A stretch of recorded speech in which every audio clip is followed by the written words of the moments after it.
Bom dia, povo abençoado de Jesus. Vamos para mais um estudo, então. Segunda epístola de João, terceira epístola de João e Judas. Todas três têm um capítulo só, mas falam muito ao nosso coração. Então, o apóstolo João, ele começa falando, o presbítero, a senhora eleita. A senhora eleita é a igreja, é a noiva de Cristo. E ele manda essa epístola para a igreja, que está muito alegre em ver pessoas. Entre os teus filhos são as pessoas geradas na igreja através do Espírito, que permanecem firmes na verdade. Coisa que nós não estamos vendo hoje, infelizmente, são crentes firmes na verdade. Se alegrava por saber que pessoas estavam firmes, estavam mudando de dentro para fora, tendo uma conduta cristã dentro da igreja, também fora dela. E repete sempre esse mandamento, que não é um mandamento novo, que a gente ame uns aos outros, ou seja, tem atitude uns para com os outros. Agora ele fala para ter cuidado. É interessante que em Mateus 7,15 Jesus falou: acautelai-vos dos falsos profetas que vos apresentam disfarçados em ovelhas, mas por dentro são lobos roubadores. E na época de João também havia já, ele fala: acautelai-vos desses falsos profetas. Cita ali aqueles que não confessam que Jesus Cristo veio em carne, ou seja, não creem no sacrifício da cruz. Acautelai-vos para não perderdes a verdade implantada em vós. Todo aquele que ultrapassa a doutrina de Cristo, esse não tem nem o Pai nem o Filho. Se alguém for ter convosco e não trouxer a doutrina, o verdadeiro evangelho, não é para você comer com ele e nem dar a eles boas-vindas, porque quem faz isso torna-se cúmplice das suas más obras. Quando um testemunho de Jeová, normalmente 2 vêm pregar para você, você não pode colocar ele dentro da sua casa nem dar boas-vindas para ele. Quem come com essas pessoas, anda com essas pessoas, é cúmplice das suas más obras. Terceira epístola de João, ele escreve a Gaio a alegria que ele está daquele irmão ter sido salvo e estar firme na palavra de Deus. Dizem saber como que aquele irmão anda na verdade. Olha, e a verdade é Jesus. Eu sou a verdade, o caminho, a verdade e a vida. Ninguém vai ao Pai senão através de mim. Isso alegrava o coração de João quando ele escreveu essa epístola para ele. Disse: seja fiel naquilo que pratica entre os irmãos, porque muitos saíram do mundo e estão indo para a igreja. Gaio foi um deles. Também ele fala de um falso irmão dentro da igreja, Diótrefes, um homem maligno proferindo palavras dentro da igreja, um falso irmão. Expulsa esses homens do vosso meio, tira isso do vosso meio. A igreja hoje tolera tudo, mas aí ele está falando expulsa, porque um pouco de fermento fermenta a massa toda.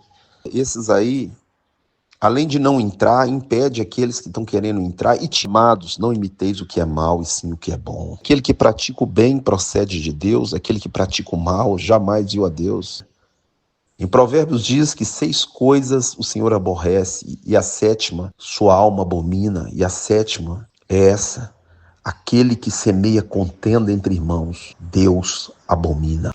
Agora nós vamos para a epístola de Judas. Judas, irmão físico de Jesus, irmão de Tiago, Tiago também irmão físico de Jesus. Leia Marcos, capítulo 6, verso 3. Você vai ver em todas essas epístolas, é o alerta de Deus contra falsos profetas, falsos irmãos, falsos pastores, falsos mestres. Olha o que Judas está falando. Os indivíduos foram introduzidos para dissimulação, do qual é aguardada para eles a perdição.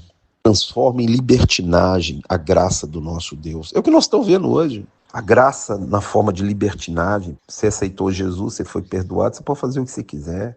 Esse pecado ele não tem problema, não.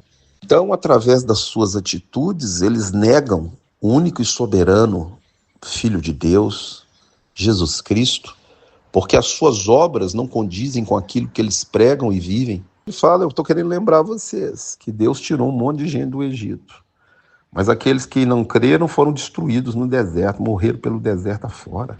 As pessoas ali no deserto, homens que semearam contenda contra Moisés, contra o povo, que se rebelaram contra Deus, que amaldiçoaram tudo aquilo que Deus estava fazendo, foram destruídos. Anjos lá da época do dilúvio, antes do dilúvio, que possuíam mulheres. Leia Gênesis capítulo 6. Eles abandonaram o domicílio, deixaram de ser o domicílio espiritual e manifestaram em carne. Esses que manifestaram em carne, Deus tem guardado em algemas eternas para o juízo do grande dia. E se você ler Apocalipse 9, você vai ver ele sendo solto. E ele fala aí agora sobre o arcanjo Miguel, que contendia contra o diabo a respeito do corpo de Moisés. E falou para o diabo: o Senhor te repreenda, Satanás. Satanás é um querubim e Miguel é um arcanjo. E quando é que eles disputavam pelo corpo de Moisés? Quando Moisés morreu, em cima do monte, Deus sumiu o corpo dele, porque senão iam criar uma peregrinação de idolatria, porque Moisés foi um grande homem de Deus. Então Deus escondeu o corpo e o diabo queria fazer ali mais um ídolo para o povo de Israel adorar. Ele fala dessa língua difamadora e fala que essas pessoas foram pelo caminho de Caim e pelo caminho de Balaão. Balaão se corrompeu por causa de dinheiro. Caim era maligno e assassinou seu irmão. Então essas pessoas na igreja, elas assassinam pela língua, pela mentira, pela maledicência. Os homens são como rochas submersas. Amam os banquetes, serem idolatrados pelos homens, sentar nas primeiras cadeiras, verdadeiros ídolos. Se não massagear o ego deles, não adianta. Esses são estrelas errantes, para os quais está reservado a negridão das trevas. Esses homens não vão ficar sem o pago. Pode passar a vida inteira aqui banqueteando com o dinheiro furtado das ovelhas, através da mentira, da extorsão no púlpito. Mas para eles está reservado a negridão das trevas, assim como para Balaão, que foi um homem de Deus. Leia 2 Pedro capítulo 2. E se corrompeu também, e se vendeu. Para ele está reservado a negridão das trevas. Cita o livro de Enoque, falando que para executar juízo sobre os ímpios e os homens que impiamente viveram aqui nessa terra. São aduladores de homens, são gananciosos e mentirosos. Sua boca propaga grandes arrogâncias, são arrogantes. Tudo eles fazem por motivos interesseiros. Nos últimos tempos virão escarnecedores, escarnecendo no nosso meio.